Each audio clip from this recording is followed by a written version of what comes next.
Yeah, so hello, and this is the revision of Unit 13. Okay, Unit 13, and we are actually starting with gene silencing. Okay, this is an important topic. Here, actually, in gene silencing, the first one is miRNA. Okay, and the second one is siRNA. Okay, we have also written that as miRNA. The second one is actually siRNA here. Okay, so siRNA, yeah. Then we have our, what I should say. Uh, so the first one in the miRNA, actually, this thing is actually produced inside the nucleus as a linear one. Okay, then it is actually converted to a structure like this. Okay, and these ends are actually cut and removed by which one? Those ends are actually cut and removed by our which molecule? Our dosha and pasha. Okay, dosha and pasha cut there. Okay, then the exportin 5 takes this out of the out to the cytoplasm. Okay, so and what happens there? A protein known as dicer. Okay, dicer will do what? Dicer actually cuts the loop. Okay, dicer actually cuts the loop also. So now it is just like this. Okay, yeah. Then what happens? The AGO protein binds with this. Okay, and the AGO protein binds with this. Okay, and that's what happens. It is now known as RISC. Okay, RNA induced silencing complex. Okay, this actually silence. In case of siRNA, it's nothing. Synthesis occurs as a double-stranded RNA, dsRNA. Then what happens? The dicer actually cleaves the double strand and makes it a single strand. Okay, then what happens? The guide strand. Okay, the strand which is not cleaved is known as guide strand. Guide strand plus AGO causes the silencing. Okay, so നമ്മൾ risk ശ്രദ്ധിക്കണം. അതേപോലെ dicer, AGO, ഡോഷ, Pasha, അതൊക്കെയാണ് നമ്മൾ important points. Okay, and RDNA technology, RDNA ഒരു recombinant DNA technology എന്നുള്ളതാണ്. ഇതിൽ transformed cells എന്ന് പറയുന്നത് ടു പ്ലാസ്മിഡ് എന്നുള്ളതും, അതേപോലെ തന്നെ റീകോംബിനൻറ്റ് സെൽസ് എന്ന് പറയുന്നത് ജീൻ എക്സ്പ്രസ് ചെയ്യുന്ന സെൽസുമാണ്. അപ്പോൾ എല്ലാ പ്ലാസ്മിഡ് എടുത്ത സെൽസും ജീൻ എക്സ്പ്രസ് ചെയ്യണമെന്നില്ല. അതുകൊണ്ടാണ് റീകോംബിനൻറ്റ് എന്നുള്ള പേര് വന്നത്, മാറ്റം വന്നിരിക്കുന്നത്. പിന്നെ ഇവിടെ നമ്മളുടെ പ്ലാസ്മിഡ് എന്ന് പറയുന്നത് എന്താണ്? 1 to 8 കിലോ ബേസ് പേഴ്സ് ആണ്. ഫേജ് എന്ന് പറയുന്നത് 10 to 25 ആണ്. ഫേജ് മിഡ് എന്ന് പറയുന്നത് combination of phage and plasmid ആണ്. അതെന്ന് പറയുന്നത് 25 to 50 ബേസ് പേഴ്സ് ആണ്, കിലോ ബേസ് പേഴ്സ്. ഓക്കെ, ഇവിടെ 100 to 250 ആണ് ബാക്ടീരിയൽ ആർട്ടിഫിഷ്യൽ ക്രോമസോം. ഈസ്റ്റിലാണെങ്കിൽ അത് 250 to 1000 ആണ്. ഓക്കെ, ആ സൈസ് നോക്കുന്നത് നല്ലതാണ്, അത്യാവശ്യം റേഞ്ചസ്. ഓക്കെ, പിന്നെ പ്ലാസ്മിഡിൻ്റെ എക്സാമ്പിളാണ് PBr 322, നമ്മുടെ ഫേവറേറ്റ് പ്ലാസ്മിഡാണ് പണ്ട് തൊട്ട്. And in PBr 322, the ORIC, origin of replication, is actually taken from PMB1 bacteria. Okay, then the ampicillin resistant gene is actually taken from our R1 bacteria. Okay, then this tetracycline resistant gene is actually taken from R65 bacteria. Okay, so these are the bacteria where it is taken from. Okay, then we have this PUC8, which is an what I should say, modified version of this plasmid PBr 322. ഇതിൽ actually ampicillin റെസിസ്റ്റൻസും ലാക്സിഡും ഉണ്ട്. പിന്നെ ഫേജസിൽ വരുന്ന എക്സാമ്പിളാണ് M13 phage, അതുപോലെ lambda phages ഒക്കെ. Single strand ആണെങ്കിൽ M13 phage use ചെയ്യുന്നു. ഇതിൻ്റെ മോഡിഫിക്കേഷൻസ് നമ്മൾ ചെയ്യുന്ന എസെൻഷ്യൽ റീജിയനിലാണ്, ഐ മീൻ നോൺ എസെൻഷ്യൽ റീജിയനിലാണ്. ഓക്കെ, എസെൻഷ്യൽ റീജിയൻ എന്ന് പറയുന്നത് ബാക്ടീരിയൻ്റെ റെപ്ലിക്കേഷനൊക്കെ ഉപയോഗമാണ്. പിന്നെ യാക്ക് എന്ന് പറയുന്ന ഒരു ഷട്ടിൽ വെക്ടറാണ്. Shuttle vector actually means it can work in both prokaryotes and eukaryotes ഉള്ളതാണ്. ഓക്കെ, പിന്നെ ഈ പ്രോകാരിയോട്ടിക് ആയിട്ടുള്ള സാധനങ്ങൾ എന്ന് പറയുന്നത് ഇതിൽ രണ്ടെണ്ണോടുണ്ട്, കോമ്പിനേഷനാണ്. പ്രോകാരിയോട്ടിക് എന്ന് പറയുന്നത് ഒറൈസി ഫ്രം PMB1 ആണ്. ഓക്കെ, PMB1 നിന്നാണ് ഇവിടെ ഒറൈസി എടുത്തിരിക്കുന്നത്. പിന്നെ ആംപിസിലിൻ റെസിസ്റ്റൻസ് ജീൻ, അതേപോലെ തന്നെ ട്രിപ്റ്റോഫാൻ 1 എന്ന് പറഞ്ഞൊരു ജീൻ. ആംപിസിലിൻ റെസിസ്റ്റൻസ് ജീൻ അത് ഇൻസേർട്ട് ചെയ്യുകയാണെങ്കിൽ ലോസ് ഓഫ് ആംപിസിലിൻ റെസിസ്റ്റൻസ്. അതേപോലെ തന്നെ ട്രിപ്റ്റോഫാൻ റെസിസ്റ്റൻ്റ് എന്ന് പറഞ്ഞിട്ടുണ്ടെങ്കിൽ ട്രിപ്റ്റോഫാൻ നെഗറ്റീവ് മീഡിയയിൽ ഗ്രോ ചെയ്യുകയാണെങ്കിൽ അതിന് ഗ്രോ ചെയ്യാൻ പറ്റില്ല. ഓക്കെ, ട്രിപ്റ്റോഫാൻ ഇല്ലാത്ത മീഡിയയിൽ. ഓക്കെ, അത്രയാണ് പ്രോകാരിയോട്ടിക് പാർട്ട്.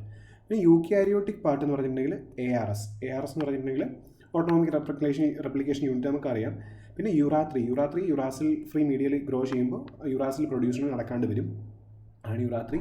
പിന്നെ സബ് ഫോർ എന്ന് പറയുന്നത് എന്താ പറയുക, ഇൻസേർഷൻ നടന്നിട്ടുണ്ടെങ്കിൽ റെഡ് കളർ ഉണ്ടാകും. കാരണം റെഡ് കളർ ഡീഗ്രേഡിങ് എൻസൈം ഉണ്ടാകാണ്ട് വരും. അപ്പോൾ ഇൻസേർഷൻ നടന്നിട്ടുണ്ടെങ്കിൽ റെഡ് കളർ വരും, similar to blue white screening. Okay, പിന്നെ ടെൽ ഫോർ എന്ന് പറഞ്ഞാൽ ടിലോമിയറേസും, സെൻ4 എന്ന് പറഞ്ഞാൽ സെൻട്രോമിയറും ആണ്.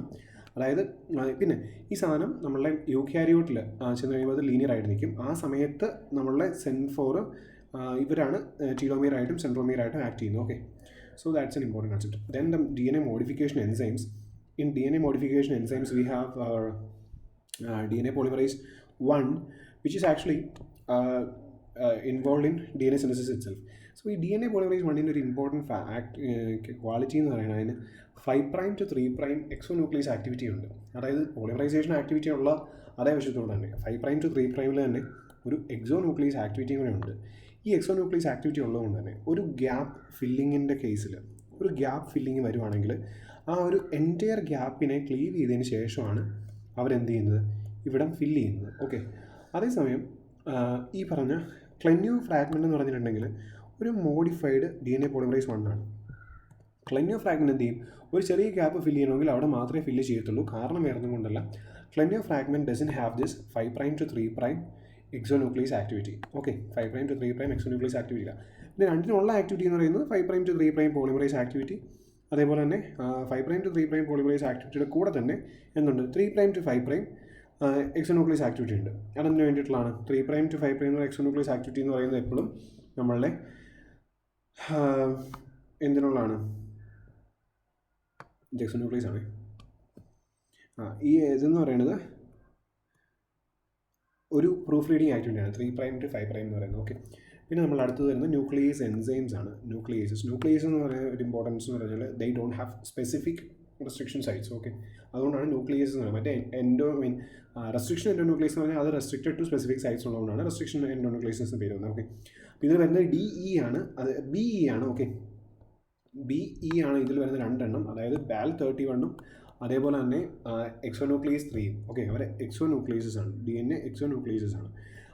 BAL31 എന്ന് പറയുന്നത് എന്താ പറയുക, ഡബിൾ സ്റ്റാൻഡേർഡ് ആണ്, ഡബിൾ സ്റ്റാൻഡേർഡ് എക്സോന്യൂക്ലിയസ് ആണ്.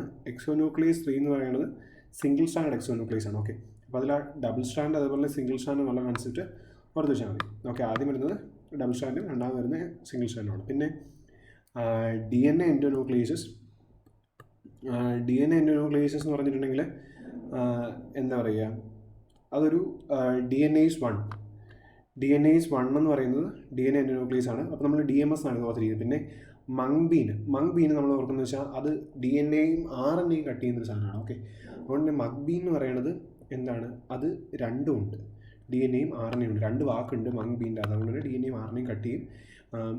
DNase 1 എന്ന് പറയുന്നത് D കൂടി സ്റ്റാർട്ട് ചെയ്യുന്നു, അത് ഡബിൾ സ്റ്റാൻഡും സിംഗിൾ സ്റ്റാൻഡും കട്ട് ചെയ്യുന്നതാണ്. ഓക്കെ, പിന്നെ എൻഡോന്യൂക്ലിയസ് 1 എന്ന് പറയുന്നത് S1 എൻഡോന്യൂക്ലിയസ് എന്ന് പറയുന്നത് സിംഗിൾ സ്റ്റാൻഡ് എൻഡോന്യൂക്ലിയസ് ആണ്. ഓക്കെ, പിന്നെ RNase A അതുപോലെ തന്നെ RNase H.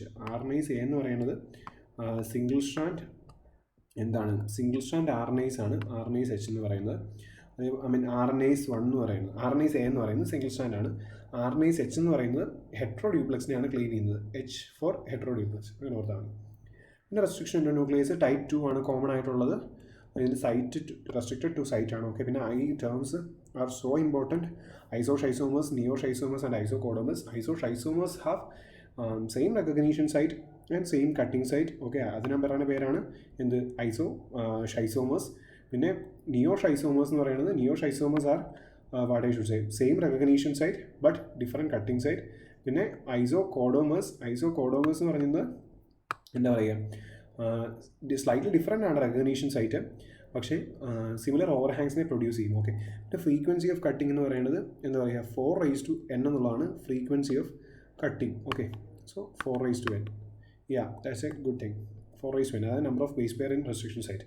പിന്നെ ആൽക്കലൈ ഫോസ്ഫറ്റേസ് എന്ന് പറയുമ്പോൾ നമുക്കറിയാം റിമൂവൽ ഓഫ് എന്താണ്, ഫോസ്ഫേറ്റ് ആണ്. പിന്നെ പോളിന്യൂക്ലിയോടൈഡ് കൈനേസ്, അതുപോലെ തന്നെ ടെർമിനൽ ന്യൂക്ലിയോടൈഡ് ട്രാൻസ്ഫറേസ്. ഓക്കെ, ഇവർ മൂന്നും കൈനേസ് ഒരെണ്ണം ഫോസ്ഫേറ്റേസ് ആണ്.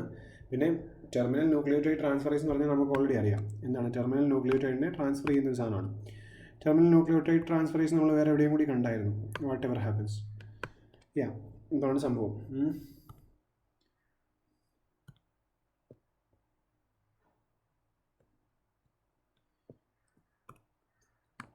ഓക്കെ, പിന്നെ നമ്മൾ അടുത്ത ടോപ്പിക്ക് വരുന്നതെന്ന് വെച്ചാൽ ലിങ്കറും അഡാപ്റ്ററും. ലിങ്കർ എന്ന് പറയുന്നത് എന്തിനു ചെയ്യുന്നു, നോർമലിനെ എൻഡിനെ ബ്ലെൻഡ് എൻഡ് ആക്കുന്നു. അഡാപ്റ്റർ എന്ന് പറഞ്ഞിട്ടുണ്ടെങ്കിൽ ബ്ലെൻഡ് എൻഡിനെ സ്റ്റിക്ക് എൻഡ് ആക്കുന്നു. ഓക്കെ, അതായത് ഇത് ലിങ്കർ എന്ന് പറഞ്ഞാൽ ലിങ്ക് ചെയ്യുന്ന പ്രോപ്പർട്ടിയാണ്, അഡാപ്റ്റർ എന്ന് പറഞ്ഞാൽ അഡാപ്റ്റ് ചെയ്യുന്ന പ്രോപ്പർട്ടിയാണ്. ഇതിനെ ബ്ലണ്ടിനെ സ്റ്റിക്ക് ആക്കുന്നു, ഇത് ബ്ലണ്ടുകളെ തമ്മിൽ ലിങ്ക് ചെയ്യുന്നു ലിങ്കർ. ഓക്കെ, അതാണ് കൺസെപ്റ്റ്. പിന്നെ ജീനോമിക് ലൈബ്രറിയിൽ സീക്വൻസ് അറിയില്ലെങ്കിൽ നമ്മൾ കോളനി ഹൈബ്രിഡൈസേഷൻ യൂസ് ചെയ്യും. ഓക്കെ, പിന്നെ റെപ്ലിക്ക റേറ്റിംഗ് എന്ന് എടുത്തിട്ടാണ് ഇതൊക്കെ ചെയ്യുന്നത് പലപ്പോഴും കേട്ടോ. റെപ്ലിക്ക എടുക്കും, എന്നിട്ട് അതിലാണ് ചെയ്യുന്നത്. എന്നിട്ട് നമ്മൾ ഒറിജിനൽ കോളനിയിലേക്ക് അത് മാറ്റുകയാണ്, അതേതാണ് ഐഡൻറ്റിഫൈ ചെയ്യുന്നത്. പിന്നെ ഇലക്ട്രോഫോറേസിസിൽ വരുമ്പോൾ ഒന്ന് നമ്മളുടെ അഗ്രോസ് ജെല്ലും രണ്ട് നമ്മളുടെ പേജുമാണ് വരുന്നത്. അഗ്രോസ് ജെല്ല് നമ്മൾ പൊതുവേ ഇതിന് വേണ്ടിയിട്ടാണ് യൂസ് ചെയ്യുന്നത്, ഡി എൻ എക്കും RNAയ്ക്കും വേണ്ടിയിട്ടാണ് യൂസ് ചെയ്യുന്നത്. പേജ് നമ്മൾ മെയിൻലി പ്രോട്ടീന് വേണ്ടിയിട്ടാണ് യൂസ് ചെയ്യുന്നത്. ഓക്കെ, പിന്നെ PAGE is actually based on charge ഉള്ളി.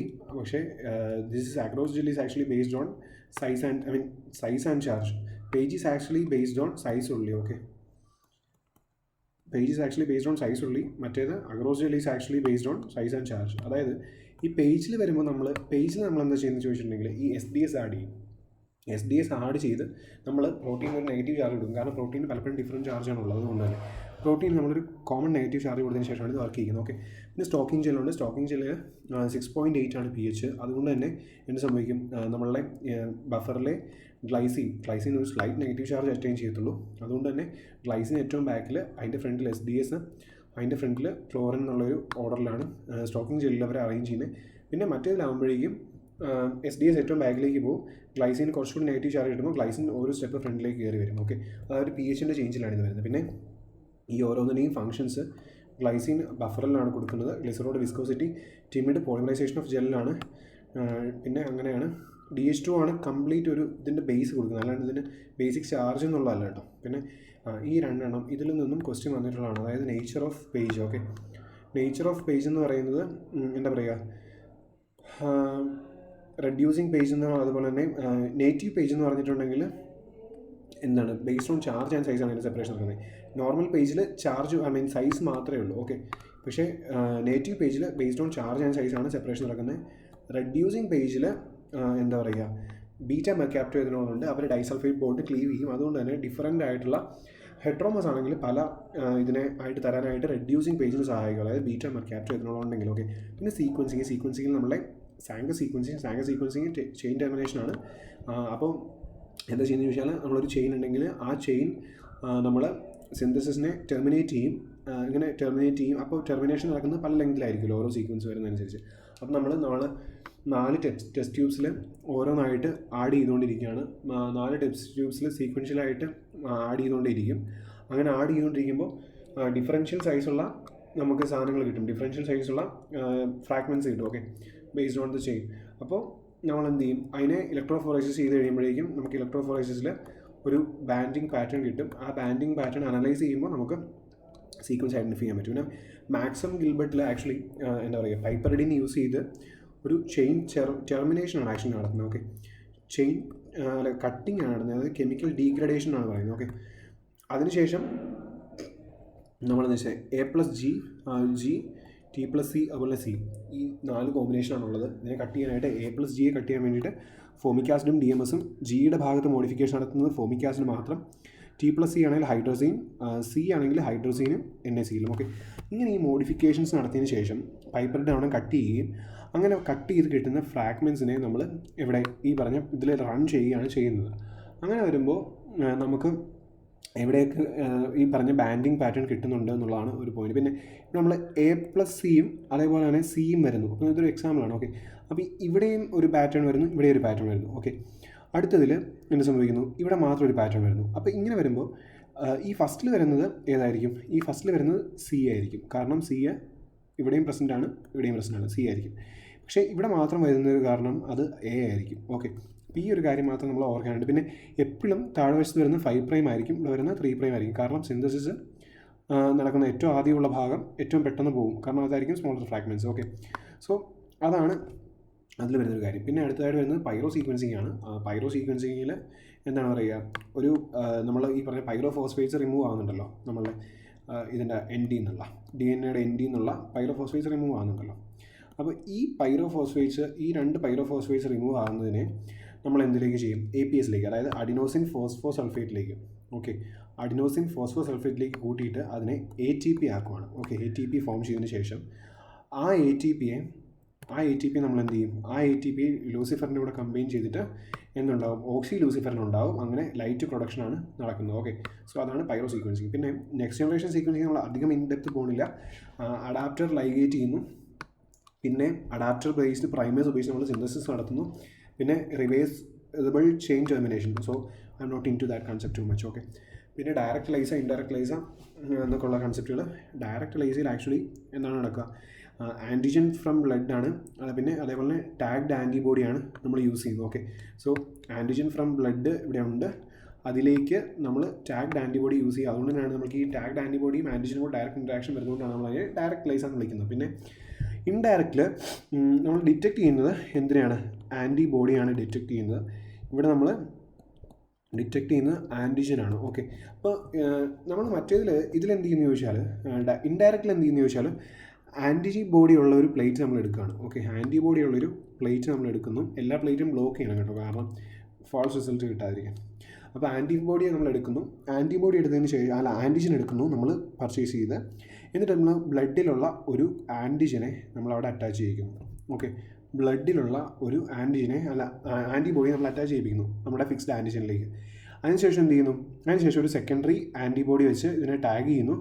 ആ സെക്കൻഡറി ആൻറ്റിബോഡിക്ക് ഉള്ള ഒരു കളർ കൊടുക്കുന്നു. അപ്പം ഇതെന്താ പറയുക, ഇത് ബേസ്ഡ് ഓൺ വാട്ട്, ഈ പറഞ്ഞ ആൻറ്റിബോഡിയാണ് നമ്മൾ കണ്ടുപിടിക്കുന്നത്. ഓക്കെ, ഇതിൻ്റെ അത് അതുകൊണ്ട് പിന്നെ മാത്രമല്ല ഇവിടെ ഇൻഡയറക്റ്റ് ആണ്, കാരണം ഈ ടാഗ്ഡ് ആൻറ്റിബോഡിയും നമ്മളുടെ ആൻറ്റിജനും തമ്മിൽ ഒരു ഡയറക്റ്റ് ലിങ്കിങ് ഇല്ലാത്തതുകൊണ്ട് ഇതിന് ഇൻഡയറക്റ്റ് എന്ന് വിളിക്കുന്നത്. പിന്നെ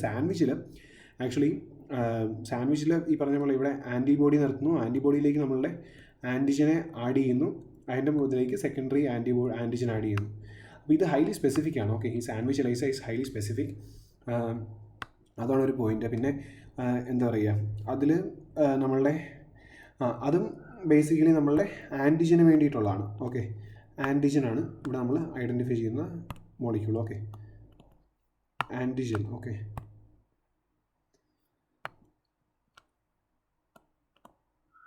ഓക്കെ, പിന്നെ എന്താ പറയുക, കോമ്പറ്റേറ്റീവ് എലൈസയിൽ ടാഗ്ഡ് ആൻറ്റിബോഡി അതുപോലെ തന്നെ ടാഗ്ഡ് ആൻറ്റിജനും നോൺ ടാഗ്ഡ് ആൻറ്റിജനും തമ്മിലുള്ള ഡിഫറൻഷിയേറ്റിന് വേണ്ടിയിട്ടുള്ളതാണ്. പിന്നെ ഇത് എന്താ പറയുക, ഇത് can detect even low amount. Okay, can detect low amounts. Okay, so അതാണ് അതിൻ്റെ ഒരു പ്രത്യേകത. അങ്ങോട്ട് ഇങ്ങോട്ട് കോമ്പിനേഷൻ.